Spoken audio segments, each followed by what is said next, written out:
All right, Jim, first episode, man. Here we are, from the front porch to the internet. That's right. That's right. Yeah, this is definitely an outshoot of now 2.5 years of come over to your place with a nice coffee and talking for hours. So, Yeah. Uh, so we might as well like let the rest of the world in on the magic, right? So yes, so so here we are, right? Right. exactly. Exactly. So, this is called the Great Dangerous Books podcast. And why the dangerous books? Where were you going with that? There's kind of this new, of course, I say new, but it's been going on really since like Mortimer Adler, but this idea of the great books, and people argue all the time about the canon around that. But there's also this kind of grouping of books that oftentimes in certain circles see as dangerous. There's even books about, the books that screwed up the world. And I think that oftentimes they don't get their fair shake. Oftentimes they get just brushed off because they don't like certain authors or they know certain premises that they just completely disagree with. But oftentimes they don't really dive into it and what it means, especially to the modern mind.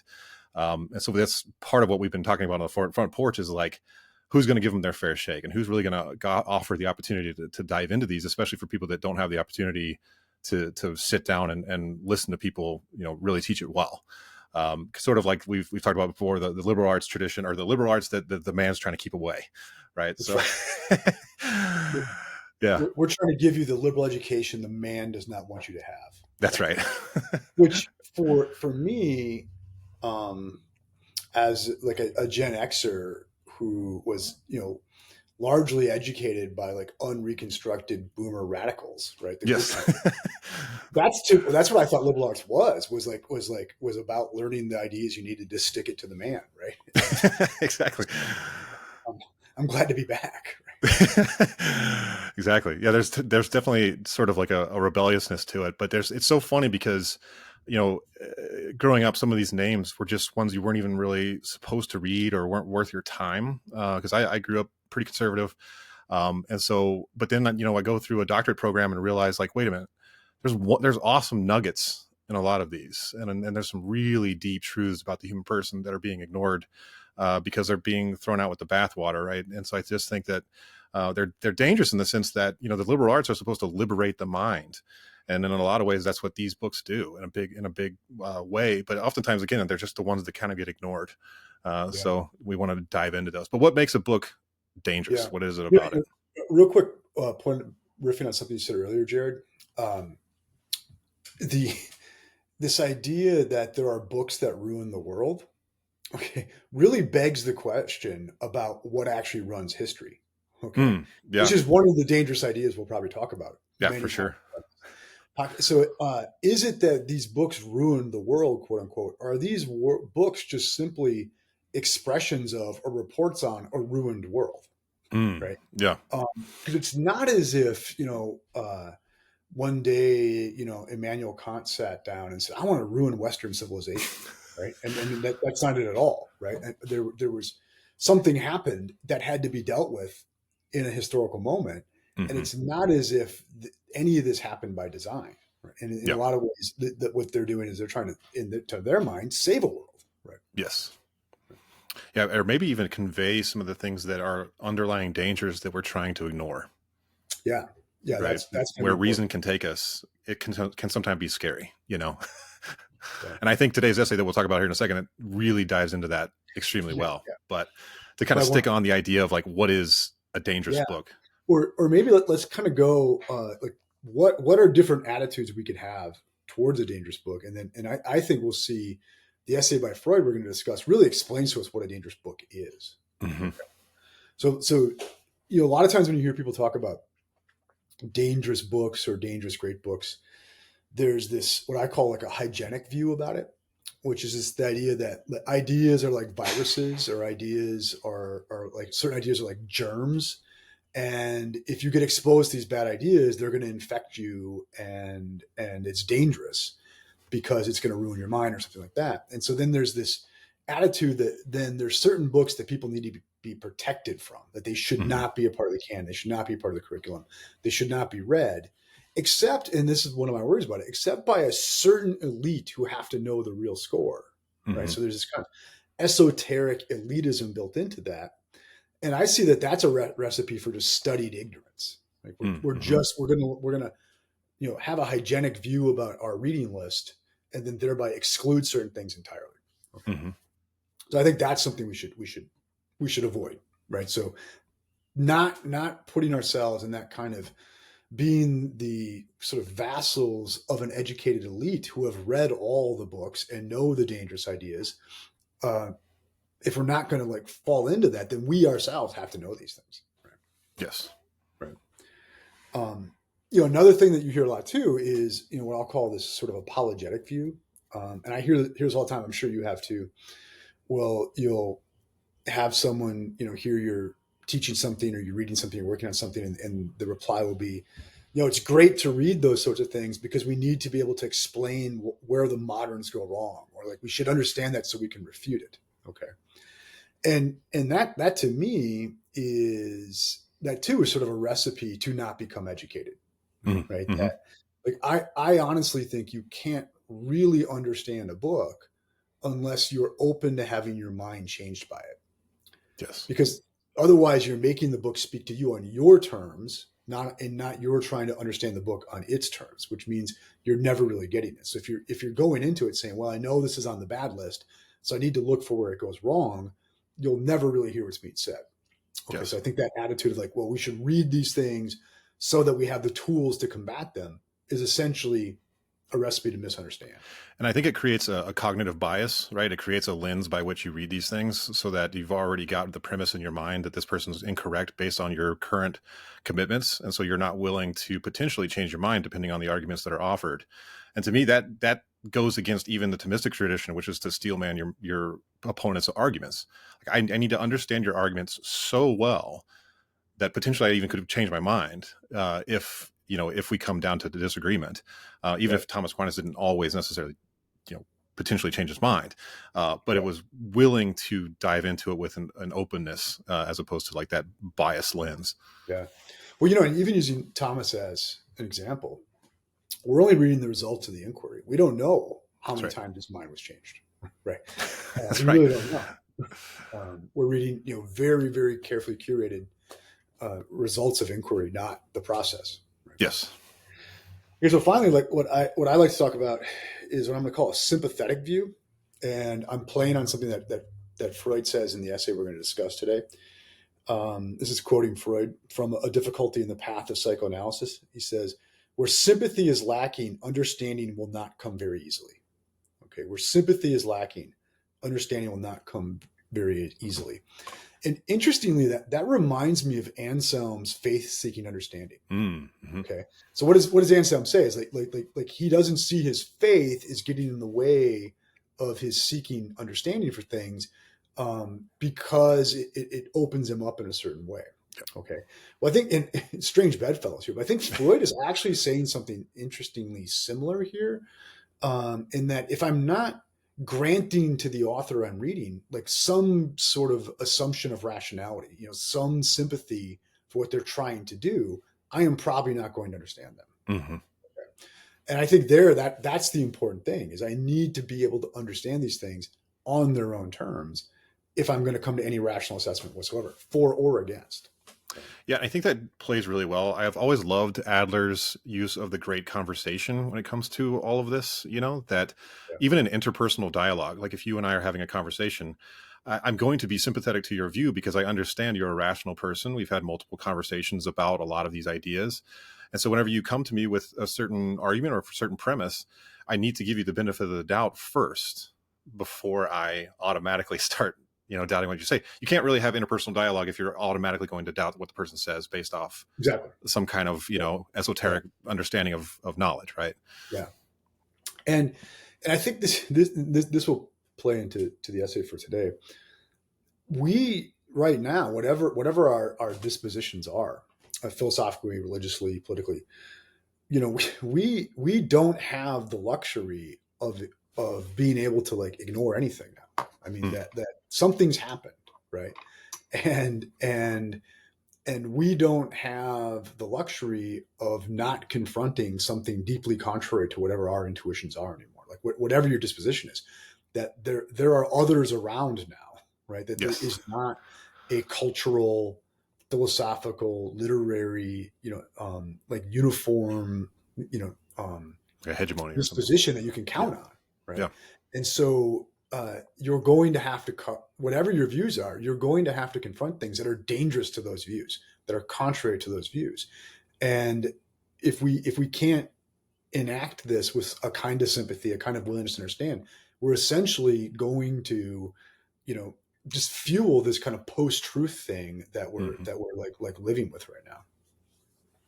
Yeah, that's absolutely right. And I think that if we want to call it cancel culture or whatever we want to call it, you end up falling into that category if you start saying, well, certain books aren't even worth approaching, Yeah. Even if they explain the modern world in a better way than some of the other books in the canon. Yep. Right? You play that game. You start isolating yourself off from other ideas. So, we mentioned kind of, our own experiences as undergraduates and things as with liberal education. I've got here on our outline a quotation from Nietzsche that was really important to me Nice. in getting into this stuff. And I won't read the whole thing; it's long, but it's from the Gay Science. It's section 283, the Gay Science. I'm using the Kaufman translation. By the way, it's a peeve of mine when people read texts on podcasts and they don't give you the actual references. Because if you want to follow it up, and it's very hard to do so. Yeah. So I'm going to try on this thing to not Let's do it. drop. Yeah. Yeah. Okay. So this is coming from Gay Science 283. Just the first lines, Nietzsche says, "I welcome all signs of a more virile, warlike age is about to begin, which will restore honor to courage above all." Okay. As this long passage goes on, it's clear. I mean, of course, Nietzsche has his own views. It's clear he's talking about in this virile and warlike age. He's talking about in terms of culture, in terms of ideas, in terms of knowledge. Okay, because what he goes on here is to sort of recommend that we live dangerously, mm-hmm. and what he says primarily as knowers, that we take risks in what we're willing to come to know. Okay. Yeah. And if you look towards the end of the passage, he says, really famously, he says, "For believe me, the secret for harvesting from existence the greatest fruitfulness and the greatest enjoyment is to live dangerously. Build your cities on the slopes of Vesuvius. Send your ships into uncharted seas. Live at war with your peers and yourselves. Be robbers and conquerors as long as you cannot be rulers and possessors, you seekers of knowledge. Soon the age will be past when you could be content to live hidden in forests like shy deer. At long last, the search for knowledge will reach out for its due. It will want to rule and possess, and you with it." End quote. Love it. Love it. Yeah. So like we're kind of bidding the listener to be robbers and conquerors of knowledge and not hide in forests like shy deer. Yeah, it's kind of like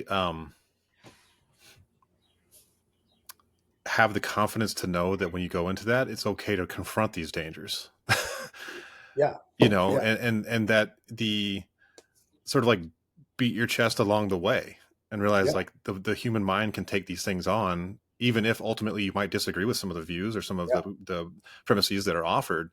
It's still worth your time and worth your intellectual life to dive into these things. Even if ultimately you might change your mind. Yeah. Right. Yeah. I mean, it's funny because ultimately that's what liberal arts is. It's liberating.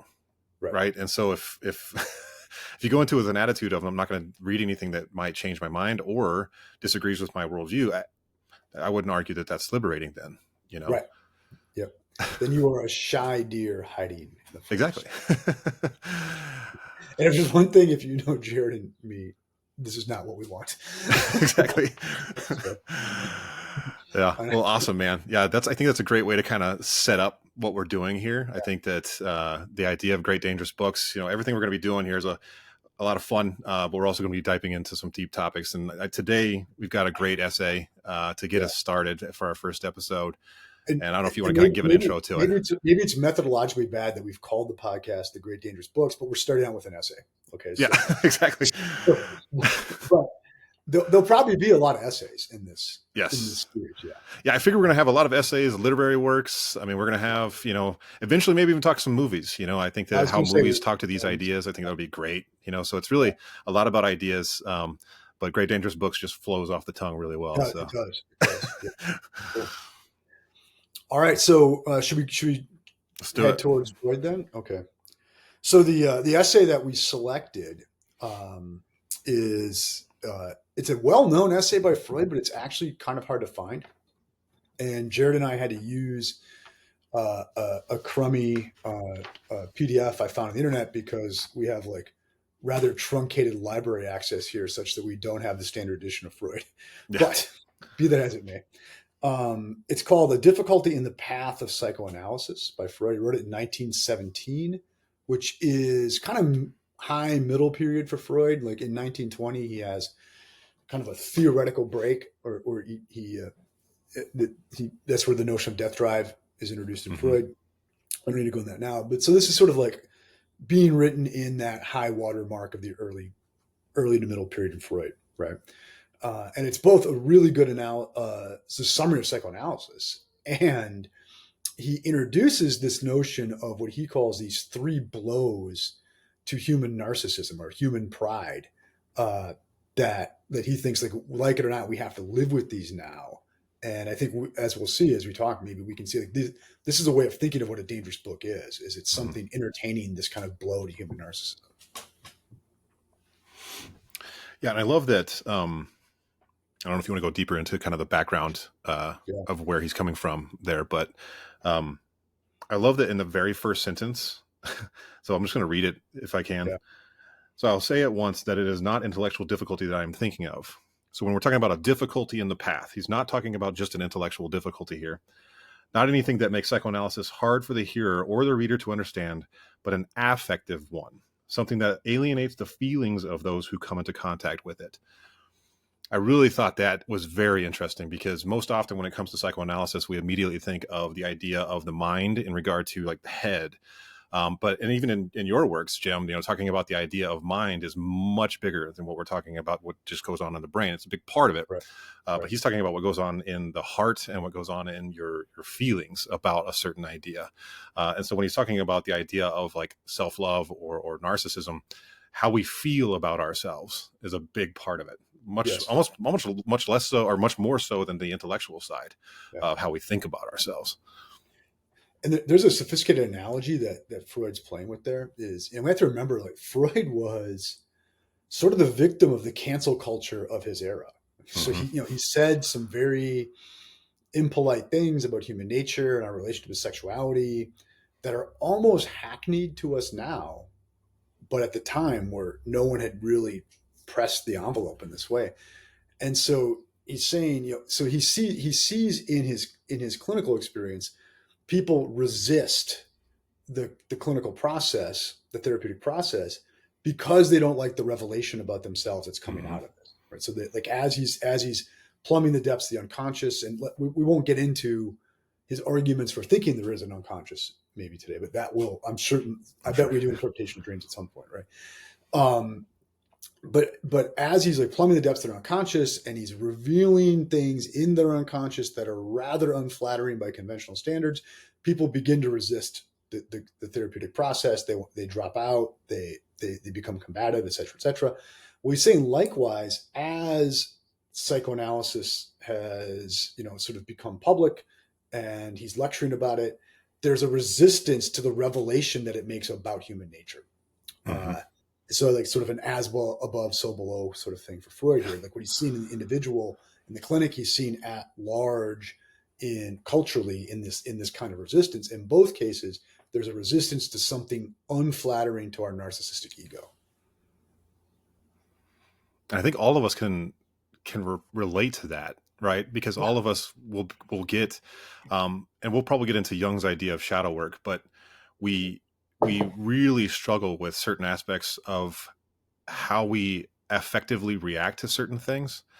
So even if intellectually I might understand it, but I see something in myself that I'm like, wait a minute, where'd that darkness come from? I don't like that at all. And I need to back off, and all of us have a narcissistic, man. Yeah.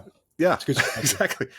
And all of us have a narcissistic tendency, right? So to recognize that in yourself, you're going to affectively kind of just react in a gross way, because you're just like, I don't like this. I thought I was this, yet here I am acting in this way, or even thinking, feeling in this way about a certain thing. And Freud in this essay just kind of blows all that up. blows it out. Yeah. And he's saying like it's not that psychoanalysis is hard to understand. It's not an intellectual problem. It's a rather simple theory. What the problem is emotional. We don't like what it's revealing about us. Right. Yes. And that's what he's encountering with people. In the same way, it's not hard for people to understand what he's doing for them therapeutically, but they don't like it. It's emotionally disturbing. So they reject it. Yeah. Yeah. I mean, even and this is kind of just a basic understanding of psychoanalysis, but your relationship to your parents, that sometimes you intellectually, absolutely, you love your parents, even affectively, you love your parents, but certain things might get revealed where at certain moments you felt alienated, certain moments you didn't feel supported. And then all of a sudden later in life, those show up. And do you really want to face those things head on? That's not an intellectual thing. It's not. No, it's not. So should we, he does some of the background on, because I think we have to understand narcissism, to really get what he does with the three blows. So should we talk about that a little bit? Let's do it. And by the way, for the listener, this essay is a very good bang for your buck introduction to psychoanalysis. So I really recommend it that way. Okay, so Freud, what he calls his discovery, and let's just bracket whether indeed this is a discovery or it's legitimate, it's been refuted. That we can do that in another episode. Okay. But in this essay, what he calls his great discovery is what he refers to as nervous disease. And by that, he means phobias, conversion disorders, which by that we mean when people have physical symptoms without any like really detectable physical cause, that we think that there must be something going on in the psyche that's causing this. And it's very well attested this is a thing. And symptoms more generally, like dreams, parapraxies or Freudian slips, jokes, etc. He thinks he can theorize all of these things, right, and clinically treat the dysfunctional versions of it in terms of what he calls conflicts in the instinctual life of the mind. Okay, so he thinks like where our neuroses come from is there's an internal conflict between two instinctual impulses within the human being, and really kind of one that's itself become conflicted. So on the one hand, in this essay, the term he uses, he says we have sexual instincts. By the way, as a footnote, to be careful with the word instinct in Freud. Like Strachey, the translator of, which I'm assuming ours comes from, of the Standard Edition, translates Trieb in the German as instinct, but a lot of people would prefer drive there because there's another word for instinct and it means different. But anyway, we'll go with instincts. That's what's in this essay. So sexual instincts, which are basically that within us that operates by a pleasure principle. Okay, so because even the term, I think sexual might need a little bit of an asterisk. Yeah, because I think this is where like people like make more of Freud than what he's doing. Is like for Freud, what he means by sexual is not just genital sexual. Okay, he means any kind of release from inner tension is what he would call sexual. Okay, so and for him, whether or not the object of your release becomes genital is a matter of training, right? And so for Freud, then what he means by sexual is this, that there's a constant sense of tension that's within the human organism that is demanding to be relieved. Okay. And if you've ever operated a human organism, you will find that this is in fact true. Right. Yeah. That's okay. Okay. And he says this is governed what he calls the pleasure principle. Like, and what's the pleasure principle of this thing in you?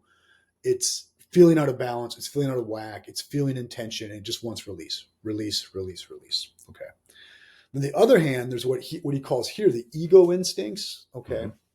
Which is our conscious awareness of the external world operating by the reality principle. So, here's little Jared, this little kid who's just all about release.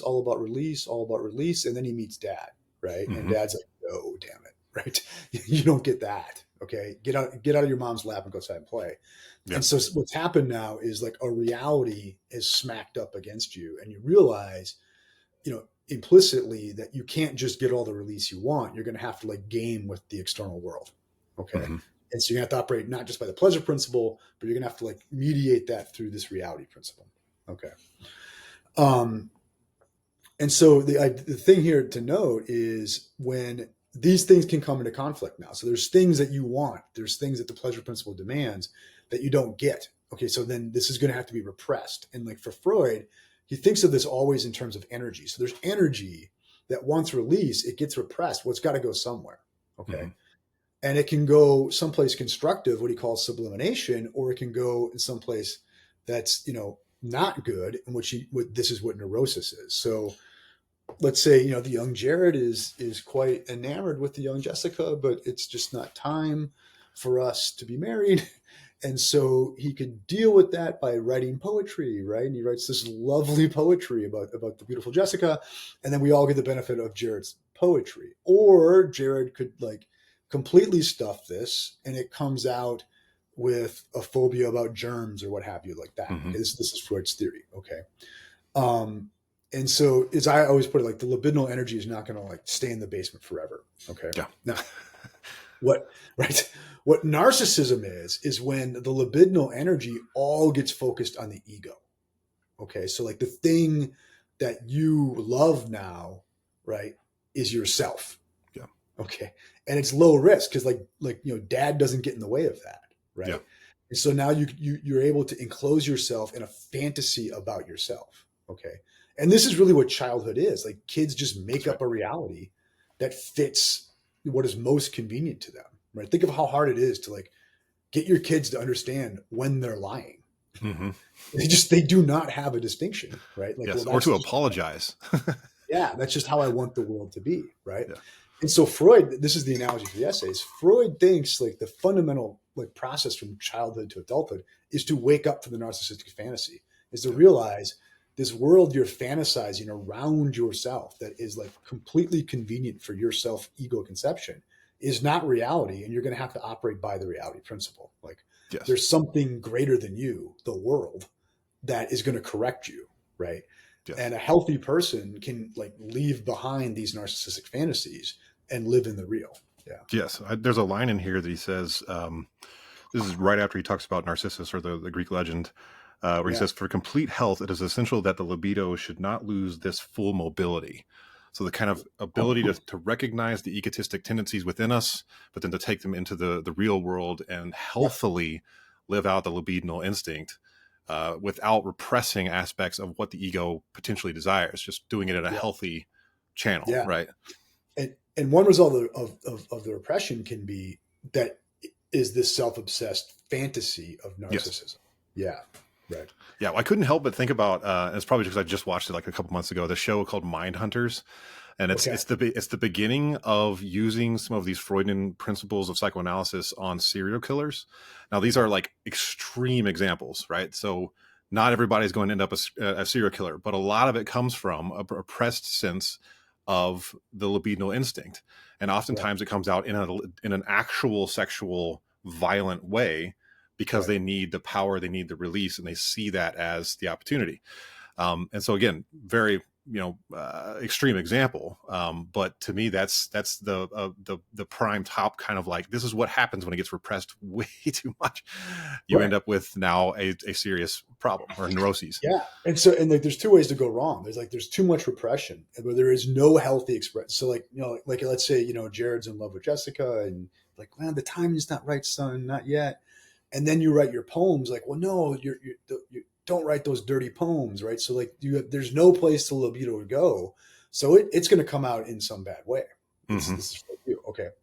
Or let's say we never like expose you to repression, right? So you never encounter reality.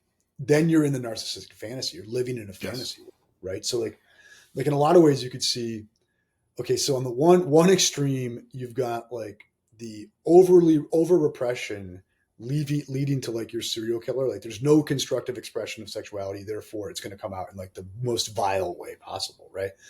Well, like the worst narcissistic fantasy would be like the snowflake helicopter parented child. Yeah. This kid never had to, not to say they're equivalent to serial killers, right? But this kid never had to confront a reality outside of their own fantasy, right? Because there's something's run interference between them and the world entirely, right? And they're both going to lead to the demise of the individual, right? Like over repression Yes. or a complete lack of repression, thereby living in a fantasy world. Yeah. Yes. Right. Right. And you can also end up with something similar to like Attila the Hun, right? Where you have nothing repressing you whatsoever, and there is Right. no reality bumping up against you. And so he does at one point even use the term the will to power. And if you take kind of an extreme example of that, is somebody like Attila the Hun that just, I'm going to rape, pillage, and take whatever I want and run half the world, because there is no conscientious effort to recognize the darkness, right? That's there. Yeah. It's just pure And ego. so, yeah. And so in this essay, what Freud's going to do now, now he did the background theory. He wants to say, so Freud think humanity has for most of its history lived in a kind of, or at least civilized history, has lived in a kind of narcissistic fantasy, right? Mm-hmm. That we've believed a convenient image of ourselves that has been uninterrupted by reality. Okay. And then beginning with the scientific revolution, it seems to be where he dates it, is now suddenly reality showed up and we have to operate by the reality principle, that we have to like mediate our narcissistic view of ourselves, our fantasy, with a real world that pushes back against us. Mm-hmm. Right. At one point in the essay, and I'm sorry on this one, because it's a clunky version, I don't have a page number for you, but at one point in the essay, Freud says, oh, you read part of this already, right? Quote, we speak of narcissism of small children, and it is the excessive narcissism of primitive man that we ascribe his belief in the omnipotence of his thoughts and his consequent attempts to influence the course of events in the external world by the technique of magic. I propose to describe the universal narcissism of men. Their self-love has up to the present suffered these three severe blows from the researches of science. Okay. So what he's saying is he thinks that, prior to the scientific revolution, we were afforded a kind of fantasy view of ourselves. And now that pleasure principle has been interrupted, right, by the reality principle that what science has revealed about human nature. Mm-hmm. Yeah, it's interesting too that the idea of self-love is an interesting. I'd be interested to know what the translation there is, just because there's a healthy sense of self-love, and I think even in Freud you would expect that, but here he's far more on the level of narcissism, right? That What it's he an means unhealthy here is level of self-love. the only object of your pleasure principle is yourself, Yes. right? And for him though, that means if you pursue external objects, now like you're checked by reality, right? Because like external objects get a vote whether you achieve them, right? That's So right. if it's just if I just live according to a fantasy of Jennifer, well then I'm never wrong, right? Because it's my fantasy. It's really just me I'm in love with. If I love the real external object that is Jennifer, now she gets a vote in it, and I'm living in the real. Yeah. And so by self-love here, he means exclusive self-love, where we love our fantasy more than we love reality. Right. Yep. Right. Okay, so then this is the kind of the meat of it, right? He says there have been three wake-up calls. He calls them the three blows, right? Three strikes to the human narcissistic fantasy that have happened in the modern period, right? And the first one is Copernicus. Okay. And because famously, Copernicus, though, Freud points out there were people in the ancient world who had some inklings of this, but Copernicus, begins to like finally nail the coffin shut on geocentrism, right? Mm-hmm. And points out very clearly that we could solve a lot of problems. We could have a much simpler theory if we went with heliocentrism. Okay. Yes. Now he doesn't have a very good telescope. It needs some more math and all that. So Galileo will come along and really nail this thing. Mm-hmm. Right? But now the universe has flipped, right? From the Earth being the center of things to the sun being the center of things, and nothing has been the same since, right? Yes. Yeah. Yeah, and the imaginative picture we have of ourselves, he says that the central position of the Earth, moreover, was a token to him of the dominating part played by it in the universe, and appeared to fit in very well with his inclination to regard himself as Lord of the world. Yeah. Now all of a sudden you're a speck. Yes. that's going around something else. Think of Kant's Starry Night, where he Yeah, says, exactly. when I look at the stars above, I see that we are nothing. I am just a speck that will have to return its matter to the universe at the end, right? Yeah. Um, Now, in fairness though, to the ancients is, using Plato and Aristotle as examples, that yeah, they're geocentrists, but the Earth is in the middle because it sucks, Yeah. right? Like Yeah. the dung, the Yes. mud, Earth falls to the middle, right? And we're on it because we're like semi-mud people, okay? Yeah, But that's by right. the time you get to like to the Christian Renaissance, it's I think is it Della Mirandola says that like we're in the middle so we can have the best view of everything because it's all being put on as a performance for us, right? Hmm. So certainly like just I always want to like point out like for the Greeks, the center position is not the best position, right? Yeah. But this gets reinterpreted, right? Well, for them, the world was chaos, right? And so, Yeah, if you're smack in the middle of the chaos, that's going to suck it's for not good. whoever's in Yeah, it. and so okay, so I think yeah, I think Freud actually undersells this as a blow, okay, because I think there's some like really big consequences. So Yeah, he's pretty quick on um, it, actually. yeah, it's pretty quick on this one. So first, the Todd McGowan, I know this is a book you like, Embracing Alienation. He has a Hmm. chapter on this, and he makes the point there, citing was it A.E. Burt's book on early modern cosmology, Hmm. that really what this does is it shows it's not just that the sun's in the center. It shows that we're in a centerless universe. But that already like very early they realize this whole thing's orbiting right, and Hmm. like there does not seem to be a cosmic center, okay, and so the idea that this thing is ordered at all becomes now questionable, Hmm. right? Or to what end it could possibly be ordered if there's no center, okay.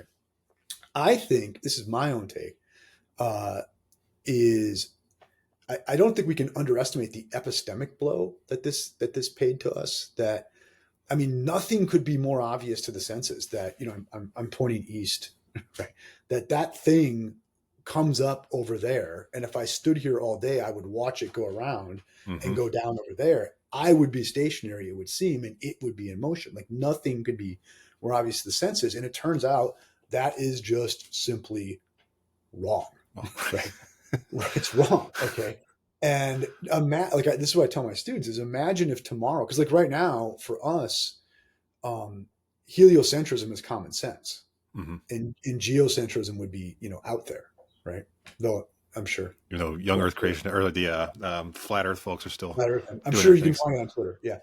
Um, and so, but imagine tomorrow, like every scientific expert suddenly says, "Hey, guess what? We were wrong on that one. It looks like it's heliocentrism or it's geocentrism after all, right?" And there were good arguments for it. Imagine like what that would do to us. Like gosh, if we were wrong about that, what else could we be wrong about, right? Hmm. Hmm. And I think this is the thing is, and this is I think this is really what modernity is dealing with the consequences that it turned out humanity structurally like was wrong Yeah. about something seemingly fundamental and obvious, Yeah. right? Well, Yeah, to a point you make in one of your books as well is the idea of mind being something that's interpersonal and even cultural, right? So you end up with a whole culture that understands the world in a certain way, and all of a sudden a thing comes along that proves that what you've been taught this whole time is incorrect, and it kind of explodes the ability of sensory knowledge to be the final epistemological end, right? That like, oh no, like now what you call out of your mind, being in the sense of now I'm outside of what is culturally the norm of the mind. I'm now outside of it. I'm now I broke out of whatever that norm is. That's just going to break a lot of systems. It's going to set it's up not, a yeah, situation where, especially in the sense of narcissism and how I understand myself as something as the center of the universe, I'm actually just floating on a big rock that spins around other big yes, rocks. yeah. you know? And then think of it now. This would show us that the basic human perceptual cognitive apparatus, without the intervention of another method, right? This is why method becomes so important in the early modern Yes. period. Without the intervention of a method, we cannot trust this Hmm. thing, right? It can go wrong, not as a matter of error, but as a matter of structure, right? Yes. So there is now, it seems, a built-in intrinsic human observer bias Yes. that like separates us. And so this for me, this is Descartes' evil genius. This is where that hypothesis is coming from. It's like, wait, what if it turns out the intellect was not actually designed to get things right. Yeah. And this seems now this is a hypothesis that has to be entertained and then thereby accounted for in the new scientific method. Yes. Right. Another thing too is it's interesting if you open up like I don't have it in front of me, but if you open up CDC Reeves' translation of Aristotle's De Anima, okay, go through the index, you will not find an entry for consciousness. Mm. There's no entry for consciousness. Okay. Fast forward to Descartes' Meditations. It's a book about consciousness. Right? Mm-hmm. Go to Hegel's Phenomenology. It's a book about consciousness. Because think of it, until we realized, the human psyche can come apart from the world, that there's a difference between the subject and the object, right? There's no worry about consciousness. There's the idea that there's this consciousness thingy in my head that can or cannot fit something outside of it. Before Copernicus, it's not fully clear anybody was really thinking about that. Yeah. Right. And so like you have to say with Copernicus comes not the invention of human subjectivity. It seems it's been here all along, but it's the revelation of it to us happens with Copernicus. Right. Yeah. And then all the problems therein. Right. Yes, exactly. Yeah. Well, and the introduction of a whole new level of doubt. Right. 100%. Right. Like we're like very different than the skepticism of the past leading up to this. Yeah. Because that skepticism was not built on, it seems like the human subject may just run afoul of reality because there's a difference between the consciousness of the object and the object. Right. Yeah. Until you get Copernicus and then Galileo doing what he can to like shore up an epistemology around that, and then Descartes, that problem doesn't arise. Right. Yeah. And the thing is we cannot act as if that's not a problem. That's right. Right. Yeah. Well, now knowing that there's an ever expanding universe and that it continues and there's dark matter out there, there's all kinds of stuff that we still are studying and trying to understand. I mean, an ever expanding universe, I think, is a Copernican reality too, or an exposition or a revelatory moment, because it's like, wait, so this thing isn't fixed. It continues to grow. And there are, I mean, now they're even talking about potential multiverse theories and things like that, which I haven't done a ton of reading on, but that just changes how you think about yourself in the sense of you're less than 1% of the universal reality. Yeah. So it's like the universe is expanded. We see it as bigger than we would have ever fathomed. Its ordering is different than we would have fathomed, right? It seems to be centerless. And then on top of that, even I think more virulently, we have to say our relation to it is very different than we would have fathomed. Right? That there's a kind of externality of it to us that we would not have fathomed before. Then that's what subjectivity is, right? And I think this right here. If you ask me, what is modernity and what is its problem? There it is. Wow. Yeah. Absolutely. Yeah. Right. Second blow. Yeah. You want to hit it? Yeah, so this one, of course, we are now coming up on the age of Darwin and an understanding of evolution, of course. And of course, I love that Freud calls this a biological blow to human narcissism. Yeah. He says he denied, let's see, where am I at here? Let's see, let me just start from the beginning. In the course of the development of civilization, man acquired a dominating position over his fellow creatures in the animal kingdom. Not content with his supremacy, however, he began to place a gulf between his nature and theirs. So particularly thinking of reason, or you might add in the fact that human beings have souls. We add that to the fact that, animals, even though Aristotle had a certain kind of soul for animals, but there was just ever expanding, difference between human beings and animals. And I always think of in terms of like when, we basically almost extinct entire species because we start hunting them. I mean, if you think of yourself as a gulf between me and the ivory that's on an elephant's tusks or the buffalo in the the wild west of America, you're going to just think, well, I'm going to dominate this thing and turn it into what I can do for money or shelter or whatever it might be, versus some kind of congeniality. So he said he denied the possession of reason to them, and to himself he attributed an immortal soul and made claims to a divine descent from which permitted him to break the bond of community between him and the animal kingdom. So then Darwin comes along and offers the opportunity to say, actually, you might be made of very similar stuff. And you might even have a very similar ancestor somewhere millions of years ago that you all descend from. And so there's actually a Maybe that communal nature here. you're just the latest software upload for that hardware. Yeah. That's the analogy I like for this. Yeah, right. That's the suggestion that Darwin makes, right? Yes. And this is the worry that people have about Darwin. And I think like all the worries that people claim to have Darwin, they come back to this is Mm-hmm. that with Darwin, you have the suggestion that there are not differences in, this is even how Adler puts it, right? There are not differences in kind in the biological realm. They're all differences in degree. Mm-hmm. Right. And without getting into like, because I'm sure we'll do Darwin at some point, right? For sure. Like, as we'll do Freud, without getting into like how successful the arguments are and all that stuff. Although I'll say I'm pretty sympathetic, right? It is, for me, one of the most surprising things about Darwin's theory of evolution is it took so long for somebody to think it. Right? Mm-hmm. Yeah, that's right. I mean, like we look like these animals, right? I mean, like, Right. and I mean, like if when you go and watch, ape communities do their thing, it's distressing because you're like, oh my gosh, oh man, like that's if they just potty trained, how different would it be, right? Yes. Right? Yeah, and the kind of a couple of things here that I always think about as well is that human beings are different in degree also when it comes to the psyche, right? That we can reflect upon our own inner thoughts. That sets us apart in a large way, but that also separates us in the sense of things like violence.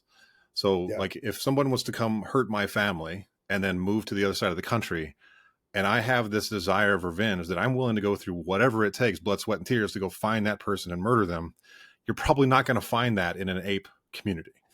Like the ape's gone, whatever, let me just take care of whatever's left, Right. Whereas we have this like innate need for things like revenge but at the same time we have different levels of things like love, things like affectivity. Those things are all at a higher degree. But there is similarities. We can't deny the fact that there are similarities there. Yeah. No, I mean, like we clearly run the planet. I think if you look at the evolutionary psychology and a lot of this stuff, we run the planet primarily because we're really good conformers, right? Like we're really good at teamwork, and that's why we invent things.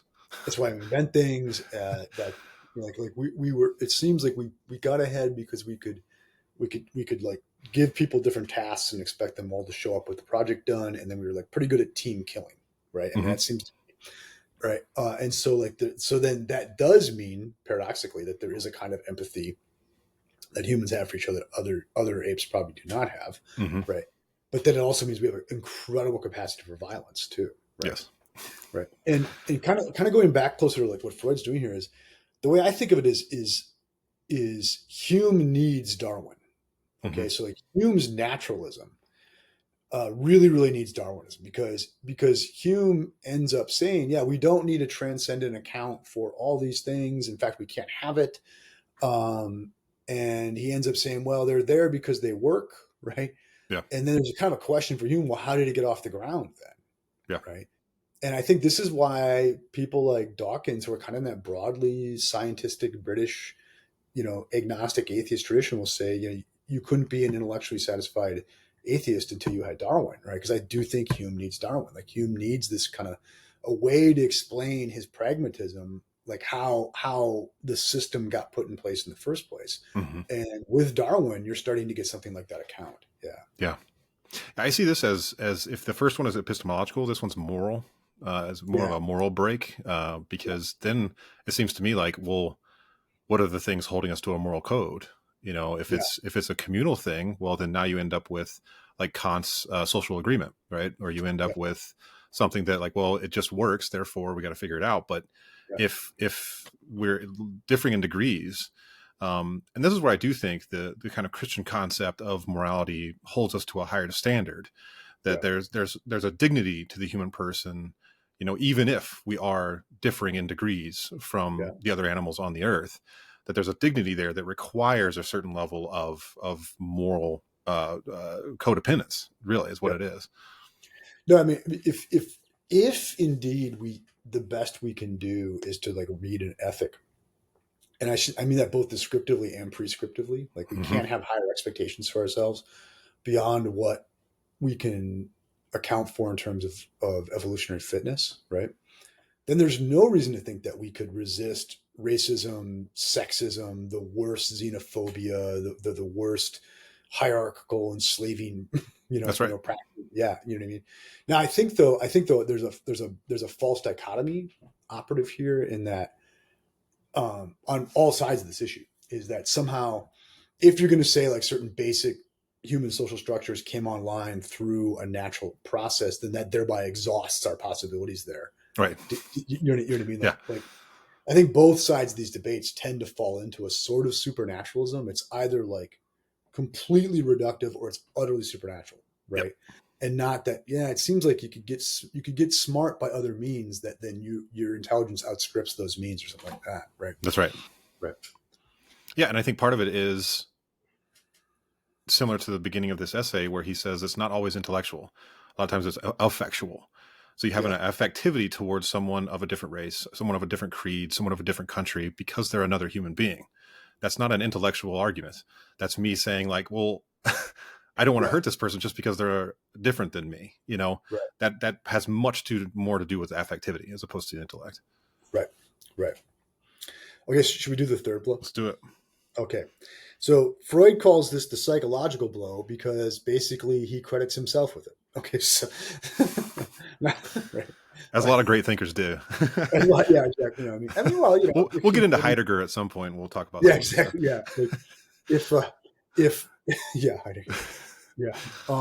If humility is honest self-assessment, then maybe okay. There you go. Okay, so Freud really has in mind psychoanalysis here. All right. And I think in a way that builds on Darwin. Okay. So there's a great example he uses in Civilization and Discontents, a later text of his, where he talks about how, in most very old cities, what happens is the old town gets like demolished and the new town's built on top of it. Mm-hmm. So the old buildings aren't really present. Mm-hmm. Okay. And he says, but if the human psyche were a city, the new buildings and the old buildings would just be built alongside each other. Mm-hmm. And he uses this both in terms of in the individual and at the social level. And so he's saying is like, you think your childhood is over, right? You think these things that happened in your youth are over. He's like, no, dude, they're still there and they're still doing work, right?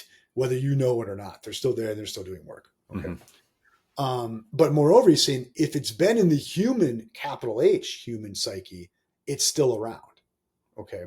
So I think what he's doing here, and this is an analogy I use a lot, is he's basically saying is like the human psyche is running Paleolithic hardware, right? But trying to do it with 21st century software. Mm-hmm. You know what I mean? It's like there's this basic infrastructure that came up that's like pretty into sex and violence, right? And then we've realized, but we got to temper that if we're going to like really get the technology and the social cohesion and democracy, all that going, which is really good for us. So what are we doing? We're running a new app on an old phone, a very old phone. Okay. And there's glitches, right? Mm-hmm. Like these things glitch quite a bit. And so what he's saying is like what we think of ourselves, we have this 21st century, or in his case, late 19th century, early 20th century self-conception. Like this is our ego sense of ourselves. This is who we think we are. But really the hardware is Paleolithic. Mm-hmm. And that's still around and it's still doing work and we don't really understand it. Yeah. Right.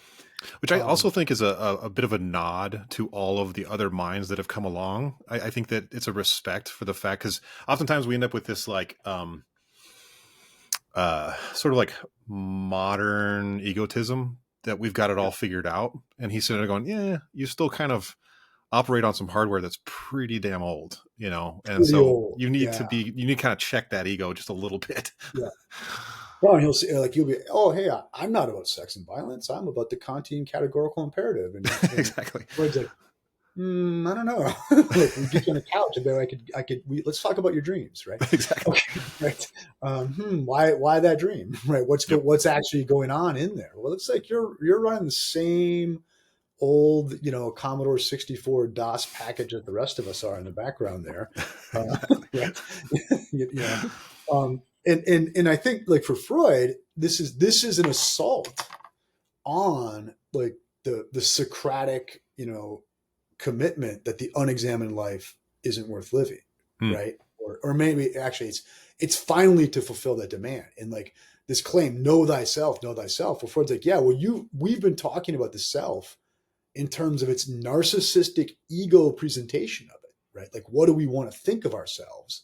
Like, how do we think of ourselves given the software update? And we Mm-hmm. ignore, like, to use Jung's term, this shadow that's in the background that is the id, that is That's the right. Paleolithic gorilla that's trapped in me. Yeah, right. This is why I think my favorite line of Nietzsche, right? It's the very first lines in the preface to the Genealogy of Morals. Nietzsche says, "We knowers are least well known to ourselves, and for good reason." Right. Hmm. And what he's saying is we take we the self that the philosophers have been, like, analyzing Socrates. Well, in Nietzsche's view, that's just a surface feature. He spends a lot of time in the gay science talking about this, right? That's a surface feature. That consciousness may be the least important thing about us, and might be that's what's doing the least to run the show, right? But yet that's the thing that we look at because, once again, it's convenient for us to believe our self conceptions, right? Yeah. Yeah. It's funny. So going through this, I I've been reading a lot about gut biome lately, Yeah, and just yeah, like no, how yeah, that operates and how much just what you eat is going to influence the thoughts inside of your head. yeah. I mean, it's crazy. So if you think about the modern American diet with a lot of fried Your foods and thoughts fatty happen stuff, to you. yes. Yeah, yeah, So it's such a break from what I would say before Freud, but the ability to recognize certain thoughts as these aren't demons that are showing up and putting them in your head. They're coming from within, and they yeah, might be expressing something that you're either repressing or something maybe in your childhood that happened that you still haven't necessarily dealt with, or those Paleolithic machinery are showing up and still pretty pissed, and they want what they've always wanted, and yet we think that we can step outside of that and say that's not really me. And that's why I love Jung so much, because Jung is like, no, stare that stuff in the face and like deal with it. Yeah, it's just to say that, like, I think that, we want to separate ourselves from some of the darkness that's within us. And I think that's a good thing, yep, but it's to think that that didn't come from within. It's to right, think that it came from without. And Freud's showing up saying, yep, no, there's some machinery in there that's going to give you some of these thoughts. And I do think holding yourself to a higher standard of not fulfilling the darkness is should be a natural desire. yeah, But if you don't check it, I mean, you're going to end up. yeah. Freud is not saying get rid of your ego. Like, Freud is not saying just let the id run. Yeah. He is not saying that. What he's saying is acting as if you don't have an id, or acting as if you can ever really beat that thing. That's where the problem lies, right? And Yes. if you want to know yourself, you're going to have to know this pretty dark stuff that we've inherited from both our personal histories, all of us to some degree, and our human history, right? And I think that gets back to even now on a psychological level, your quote from Nietzsche at the beginning of our conversation, talking about, like, don't be afraid to go into those spaces. Like that, Right. it's going to be a little scary. They're You're going to dangerous. recognize some things in you, but it's better to break the fantasy than it is to live in one. Right? Yeah. Can I do one more quote from Let's do the it. Freud essay? Yeah, because this I think this really ties it. Um, this is quoting Freud from the essay. Turn your eyes inward. Look into your own depths. Right. Know yourself. Learn first to know yourself. Then you will understand why you were bound to fall ill, and perhaps you will avoid falling ill in the future. It is thus that psychoanalysis has sought to educate the ego. But these two discoveries, the life of our sexual instincts cannot be wholly tamed, and the mental processes are in themselves unconscious and only reach the ego and come under its control through incomplete and untrustworthy perceptions. These two discoveries amount to the statement that the ego is not master in its own house, end quote. Right. And It's a great that line. for him is the big blow, right? Yes. that your ego sense of yourself is probably not running this thing. Yes. And I could not help, but when I read that paragraph, especially that the famous line, the ego is not master in its own house. And I'm Yeah. sure we'll spend a little bit of time talking about Oedipus Rex at some point, even Oh, Freud's yeah. understanding of it. But I Yeah. immediately went to Oedipus Rex because he's the Yep. perfect example of someone who is living this certain fantasy, going out, thinking he's conquering his ego, thinking he's, He's fulfilling this, or like escaping whatever, fate he's got. Yet there he all is. the And until while. he's blinded himself, now he realizes this is me. Now Yeah. I'm blind Oedipus. And like this is my weird take on that play, and I have weird takes and everything. It's pretty obvious it was there to be seen for Oedipus. Oh Right? yeah. I mean, he just happened to kill a middle-aged guy in a road rage incident, right? And then like later that day, right, there's like a middle-aged woman who just Yeah. available, right? And like you never noticed that looks like that chick looks a lot like you, right? Like Yeah. I always say in class do you think it'd be possible for like your mom to accidentally have sex with one of your brothers? I don't think so, right? You know what I mean? Like I think it would, some sixth sense would be there, and so it's like it was like I think part of being told it was there for Oedipus to see. Mm-hmm. He chose the fantasy. Yep. Right. He chose the fantasy. I always wondered why he. Yeah. Yeah, and I always wonder why he didn't ask about the scars on his feet. Yeah, exactly. He's got the scars. Yeah, exactly. You didn't ask, Didn't ask. Yeah. and so what Floyd's saying is, and I think this is the point for our whole episode here is, if we don't ask the dangerous questions, then we do run the risk of being victimized by our own fantasies. That's right. Right. The way I wrote up for myself here is I said, like, great dangerous books don't afford us the luxury of cosmological, biological, or psychological narcissism. This is not to say that such books are correct about their assessment of the human condition, but only that, as the 20th century philosopher Wilfred Sellers puts it, no holds are barred if we are to do more than to indulge our fantasies. Yeah. And that is, I would say, both individual as well as communal, as well as political, as well as religious, as well as, the kind of concentric circles that keep going out. And for Freud, the big one is within myself, but also given based off of this essay, it's all of the things around us, the cultural mind hive that we kind of operate in. And what are those things that we're willing to ignore just so that we keep up the fantasy, Exactly. And I know we'll get into Plato at some point, but that's large part his question, right? Of can you really break that? Can you break that? Yeah. So, I mean, like how do we assure we're not living in a fantasy? How do we assure that we haven't joined a cult of one sort or the other? That is the service the great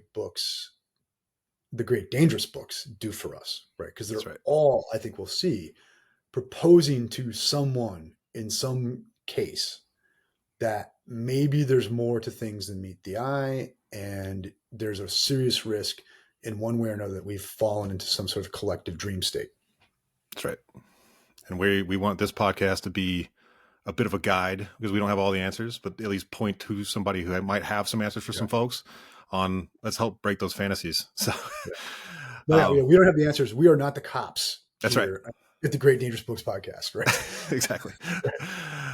Well, cool, man. Great first episode. For all of our listeners and viewers, be sure to go read the essay yourself. In fact, on YouTube, I'll put a link to the PDF version so you can go read it yourself.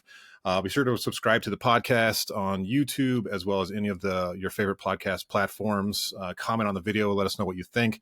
You can also email us at gdbookspodcast@gmail.com. Would love to, converse as much as possible. And if you're interested in this, please share it with your friends, share it on social media, and let others know about this. But this is just the beginning. And so we'll be diving into a ton more essays, a ton more literary works, movies, all kinds of stuff. Episode 1. But if you heard this, you'll get to say, I was there at the beginning. That's right. So until then, chill to the next episode, as it were. That's right. Absolutely. Yeah. All right, Jim. Till next time. Yeah. Thanks, bro.